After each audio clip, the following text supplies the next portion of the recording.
बिस्मिल्लाहिर्रहमानिर्रहीम। अस्सलाम वालेकुम स्टूडेंट्स। मॉडर्न फिज़िक्स में ओरिजिन ऑफ क्वांटम थ्योरी की लेक्चर सीरीज़ जो है वो हमने स्टार्ट की है।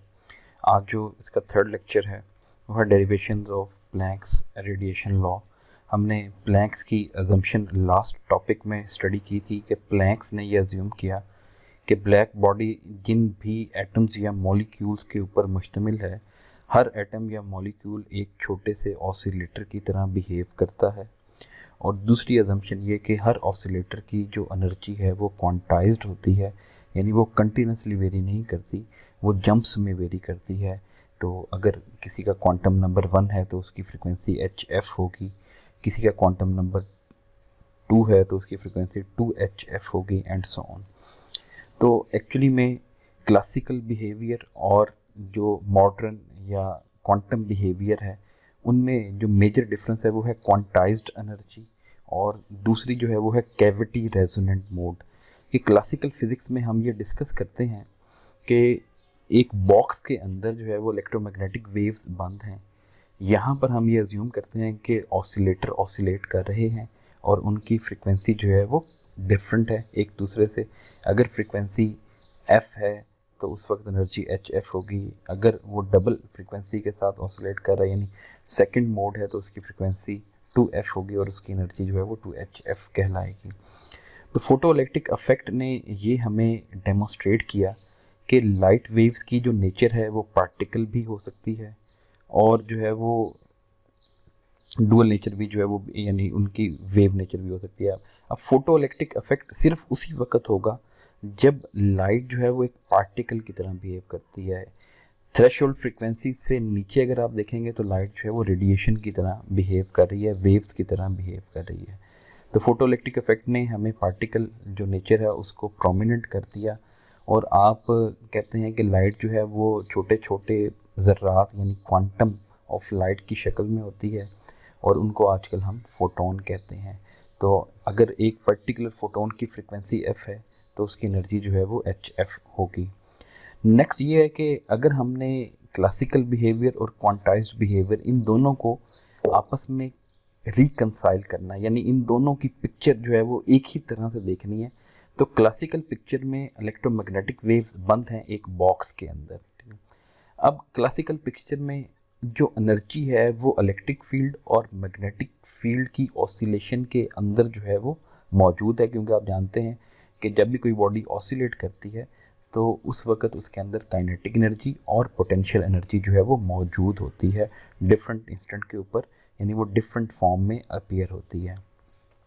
अब जो क्लासिकल बिहेवियर है उसके मुताबिक सिर्फ वही वाले मोड जो है वो उस बॉक्स के अंदर, वो उस कैविटी के अंदर मौजूद होंगे जिनके लिए उस कैविटी की लेंथ, यानी अगर दो वॉल्स के दरमियान डिस्टेंस L है तो सिर्फ और सिर्फ वो वाले मोड उसके अंदर एक्साइट होंगे जिनके लिए ये जो मैथमेटिकल कंडीशन है L is equal to n times lambda by 2, ये कंडीशन अगर फुलफिल होगी तो उसी वक्त जो है वो वहाँ पर वो वाला मोड एक्साइट होगा, यानी वो वाली फ्रीक्वेंसी की या वो वाली वेवलेंथ की इलेक्ट्रोमैग्नेटिक वेव्स वहाँ पर मौजूद है। यानी बेसिक कंडीशन ये है कि जो वॉल्स होने चाहिए उन वॉल्स के दरमियान में जो भी मोड मौजूद है इलेक्ट्रोमैग्नेटिक वेव का, उन वेव के जो नोड्स होने चाहिए वो उस वॉल्स के ऊपर होने चाहिए। यानी एक नोड अगर राइट वॉल के ऊपर है तो दूसरा नोड जो है वो लेफ्ट वॉल के दरमियान के ऊपर मौजूद होगा।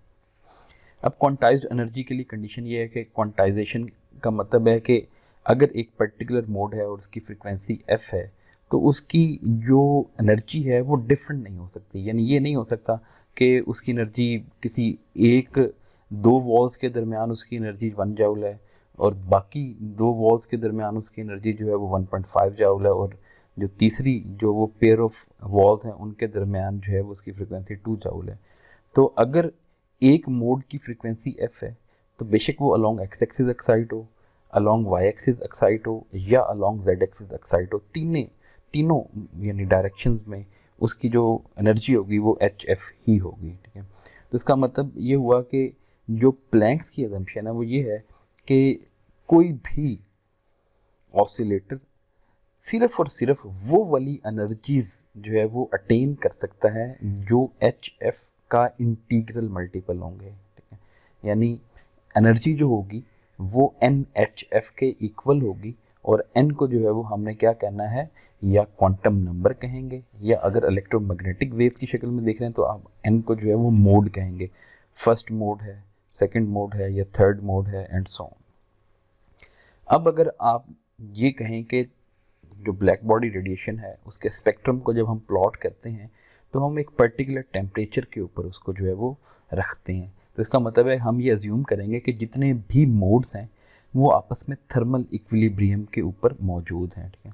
अब थर्मल इक्विलिब्रियम का मतलब ये है कि जब आप देखते हैं कि एटम्स आपस में एक दूसरे के साथ इंटरेक्ट करेंगे तो उसका मतलब ये होगा कि कोई एटम अपनी एनर्जी किसी दूसरे को ट्रांसफ़र कर देगा, या किसी दूसरे एटम से अपनी कुछ एनर्जी जो है वो गेन कर लेगा। तो यहाँ पर इक्विलिब्रियम होना चाहिए। इक्विलिब्रियम का मतलब ये कि अगर एक एटम जो है वो थर्ड मोड से निकल के फर्स्ट मोड में आ जाएगा तो उसका कन्वर्स ये होगा कि कोई और एटम फर्स्ट मोड से निकल के थर्ड मोड में चला जाएगा। तो उसका मतलब है जितनी उनके दरमियान जो एक्सचेंज ऑफ एनर्जी है उसकी जो टोटल जो चेंज है उसके अंदर वो ज़ीरो होनी चाहिए। तो ये थर्मल इक्विलिब्रियम जो है वो कहलाता है। अब बोल्ट्जमैन की जो थर्मल डिस्ट्रीब्यूशन है, ये थर्मल और स्टैटिस्टिकल फिजिक्स या हीट एंड थर्मोडायनामिक्स में आपने पढ़ा कि जब भी किसी सैंपल को या सॉलिड को या किसी भी मटेरियल को, मैटर को आप किसी एक पर्टिकुलर जो है वो एनवायरनमेंट में रखते हैं तो उसमें डिफरेंट जो एटम्स के ग्रुप हो सकते हैं वो डिफरेंट एनर्जी स्टेट को ऑक्यूपाई करते हैं। तो बोल्ट्जमैन के मुताबिक जो एटम की ऑसिलेशन होती है वो केओटिक होती है। तो इसका मतलब है उसके अंदर जो है वो केओस होता है, यानी वो यूनिफॉर्म नहीं होती। अब कोई एक एटम किसी दूसरे एटम के साथ टकराएगा तो बहुत तेज़ी से टकराएगा, क्योंकि सॉलिड के अंदर तो गैप होता ही नहीं है। इतनी तेज़ी से वो एक दूसरे के साथ ऑसिलेट करते हैं। अगर आप टेम्परेचर बढ़ाते जाएं तो ऑसिलेट करने का रेट और एक दूसरे के साथ कोलाइड करने का रेट बहुत ज़्यादा होता है, और हर कोलिजन के नतीजे में एनर्जी जो है वो क्या होती है, चेंज होती है। तो बोल्ट्जमैन ने इन तमाम चीज़ों को जहन में रख के एक फंक्शन बनाया जिसको एनर्जी डिस्ट्रीब्यूशन फंक्शन कहा जाता है। ये एनर्जी डिस्ट्रीब्यूशन फंक्शन ये हमें बताता है कि ऐसे तमाम एटम्स या एटॉमिक ऑसिलेटर जिनकी एनर्जी एक पर्टिकुलर एनर्जी लेवल जिसको ई कहा जाएगा और ई प्लस डी ई के दरमियान है, उनकी तादाद कितनी होगी। तो वो उसने जो प्रोबेबिलिटी निकाली कि ये जो प्रोबेबिलिटी है कि कोई भी एटम किसी एक पर्टिकुलर एनर्जी ई में मौजूद है तो उसकी जो प्रोबेबिलिटी होगी वो किसके इक्वल होगी, N naught E raise to the power minus E divided by K B T. अब ये जो के बी है ये बोल्ट्जमैन कांस्टेंट है, टी जो है वो एब्सोल्यूट टेम्परेचर है, और ई का मतलब क्या है, energy of that particular state, और एन नॉट का मतलब है टोटल नंबर ऑफ एटम्स जो कि ग्राउंड स्टेट में एग्जिस्ट करते हैं। अब ये तो है आपके पास किसी एक ख़ास एनर्जी लेवल के अंदर मौजूद एटम्स की होने की प्रोबेबिलिटी। अब नेक्स्ट जो हमने डिस्कस करना है वो है probability of occupancy of energy levels. अब अगर आपको बताया गया है कि जो ऑसिलेटर है उसकी एनर्जी है NHF, तो उसकी प्रोबेबिलिटी आप कैसे मालूम करेंगे? आप उस पर्टिकुलर एनर्जी लेवल को पुट करेंगे बोल्ट्जमैन एनर्जी डिस्ट्रीब्यूशन में, e raise to the power NHF। अब एनर्जी की जगह आप पुट कर देंगे NHF divided by KBT, negative sign वो उस फॉर्मूले के अंदर मौजूद था, divided by n is running from zero to infinity. यहाँ पर अब आपने समेशन लगा दी है, यानी लोएस्ट एनर्जी लेवल से लेके हाईएस्ट एनर्जी स्टेट तक जितने भी एटम्स हैं उन सब की प्रोबेबिलिटीज़ को आपने क्या कर लेना है, ऐड कर लेना है। तो नीचे जो है वो समेशन ये इंडिकेट कर रहा है कि आपने ज़ीरो क्वांटम स्टेट से लेके इनफाइनाइट क्वांटम स्टेट तक जितने भी ऑसिलेटर्स उसके अंदर मौजूद हैं उन सब की तादाद को जमा कर लेना है। तो ये आपके पास आ जाएगी प्रोबेबिलिटी के ऐसे तमाम ऑसिलेटर्स जो NHF एनर्जी रखते हैं उनकी प्रोबेबिलिटी कितनी है उस कैविटी के अंदर। अब जो एवरेज एनर्जी आपने मालूम करनी है, तो एवरेज एनर्जी जो है अगर आप मालूम करना चाहते हैं तो वो होगी ई बार, और वो किसके बराबर होगी कि आपने ये जो प्रोबेबिलिटी अभी इससे फर्स्ट स्टेप में फाइंड की, इस प्रोबेबिलिटी को एक ऑसिलेटर की फ्रीक्वेंसी के साथ जो है एनर्जी के साथ मल्टीप्लाई कर देना है। तो इसका मतलब ये हुआ कि आपने समेशन अप्लाई किया from zero to infinite P N, जो कि प्रोबेबिलिटी है एटम्स की किसी एक पर्टिकुलर एनर्जी लेवल में होने की, multiplied by E N. E N क्या है, उस पर्टिकुलर एनर्जी स्टेट के अंदर एटम की एनर्जी है। अब आप यहाँ पर देखें, आपने पी एन यानी जो प्रोबेबिलिटी है उसकी जगह फॉर्मूला जो है वो ये फर्स्ट स्टेप में जो आपने ये फॉर्मूला लिखा, ये पी एन की जगह आप यहाँ पर पुट कर दें। तो जब आप पी एन की जगह पुट करेंगे ये आएगा e raise to the power minus n h F over के B t divided by summation n is equal to zero to infinite e raise to the power minus n h F over के B t multiplied by, अब आपने इसको E N से multiply करना है तो ये ई एन के साथ मल्टीप्लाई हो गया और उसके साथ एक समेशन आपने अप्लाई कर दी। अब ई एन की वैल्यू किसके बराबर है, ई एन की वैल्यू है एन एच एफ के इक्वल, तो आपने ई एन की जगह एन एच एफ लिख दिया और साथ जो है वो ये आपके पास सिचुएशन आ गई। नेक्स्ट आप क्या करें कि ये जो e raise to the power h minus H F over के बी टी है, इसको आप एक्स के इक्वल जो है वो सब्सिट्यूट कर दें। ठीक है, जब आप इसको एक्स के इक्वल सब्सिट्यूट करेंगे आप देखें ये e raise to the power minus n h F over के बी टी है।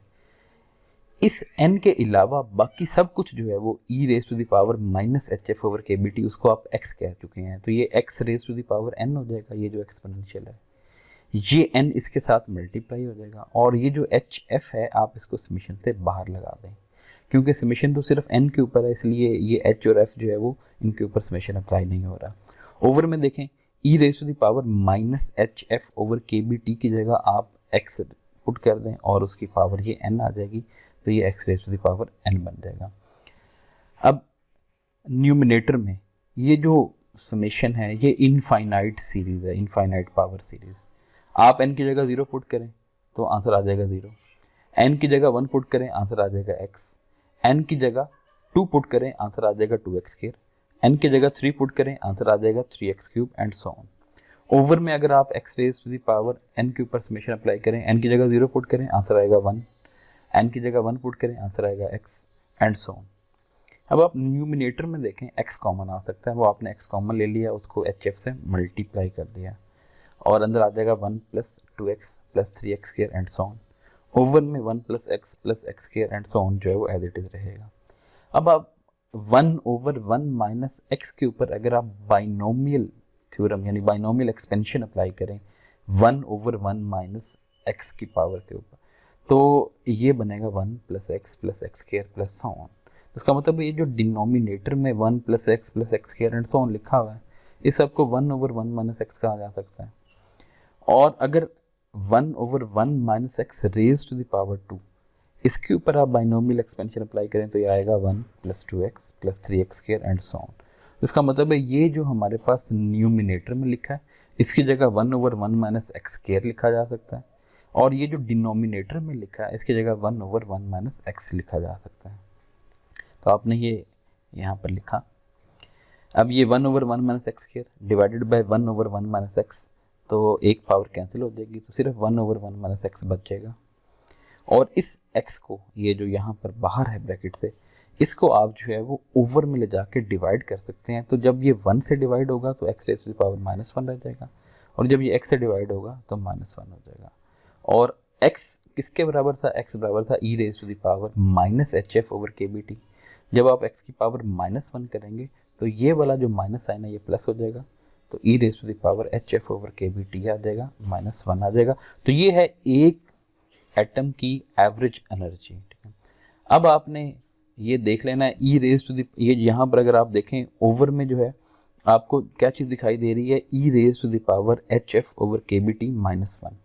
अगर आप e raise to the power H F over के बी टी माइनस 1 को एक्सपेंड करें तो वो कैसे एक्सपेंड कर सकते हैं, फिर उसी तरह से e raise to the power x minus 1।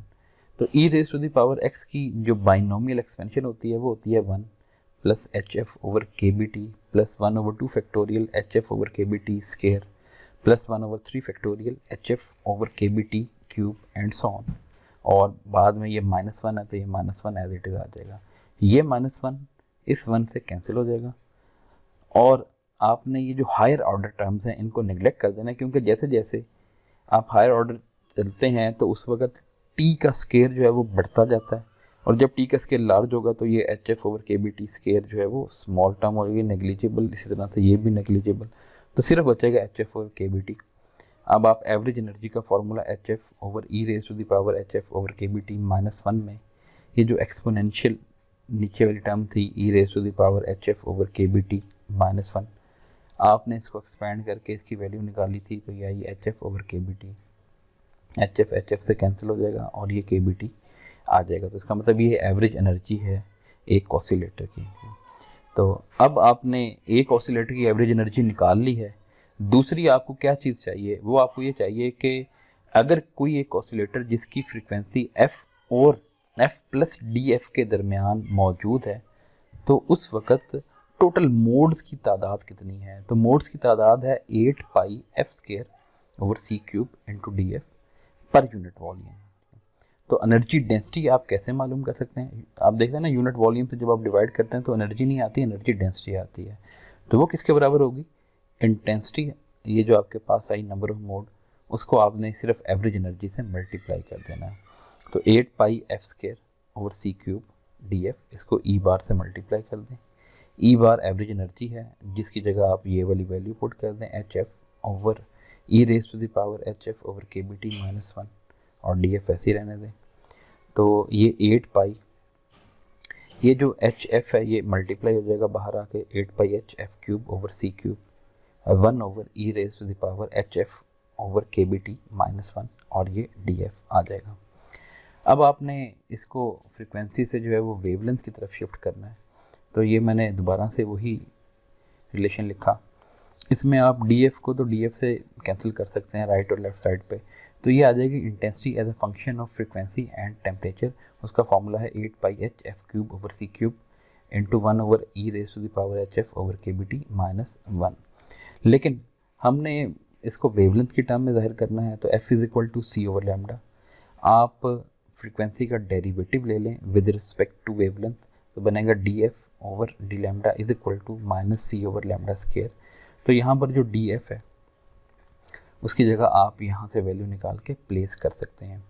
तो अब देखें, intensity as a function of frequency and time multiplied by D F is equal to intensity as a function of wavelength and time multiplied by D lambda but with a negative sign, क्योंकि ये relation ये indicate कर रहा है कि अगर एक चीज़ बढ़ेगी तो दूसरी चीज़ कम होगी, इसलिए साथ नेगेटिव साइन, यानी फ्रीक्वेंसी में पॉजिटिव चेंज वेवलेंथ में नेगेटिव चेंज पैदा करती है।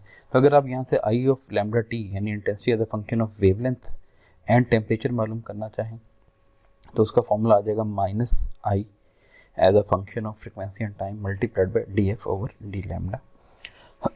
माइनस साइन को आप वैसे रहने दें, D F over D lambda की जगह आपने ये वाली value -c over lambda square वैसे ही पुट करनी है, और intensity as a function of frequency and temperature की जगह आप यहाँ से ये वाली वैल्यू प्लेस कर दें। तो आप प्लेस कर दें ये वाली वैल्यू एज इट इज़, तो माइनस साइन बैलेंस हो जाएंगे। ये बचेगा 8 pi H C F cube over lambda square into C cube multiplied by 1 over E raise to the power H F over के बी टी -1। ये जो F cube over C cube है इसकी जगह आ जाएगा 1 ओवर लैम्डा क्यूब, जो over वाले लैम्डा स्केयर से मल्टीप्लाई होकर lambda raise to the power 5 बन जाएगा। तो ये आपके पास बोल्ट्जमैन डिस्ट्रीब्यूशन फंक्शन को इस्तेमाल करते हुए प्लैंक्स रेडिएशन लॉ की कंप्लीट डेरिवेशन है। और ये जो फंक्शन है, इस फंक्शन का जब आप ग्राफ बनाएंगे यानी इंटेंसिटी को ऑन वाई एक्सिस और वेवलेंथ को ऑन एक्स एक्सिस प्लॉट करेंगे तो ये बिल्कुल वही वाला ग्राफ आएगा जो ब्लैक बॉडी रेडिएशन स्पेक्ट्रम का ग्राफ आता है। तो नेक्स्ट टाइम इंशाल्लाह हम फोटोइलेक्ट्रिक इफेक्ट को डिस्कस करेंगे। तो अपना ख्याल रखिएगा और जो है वो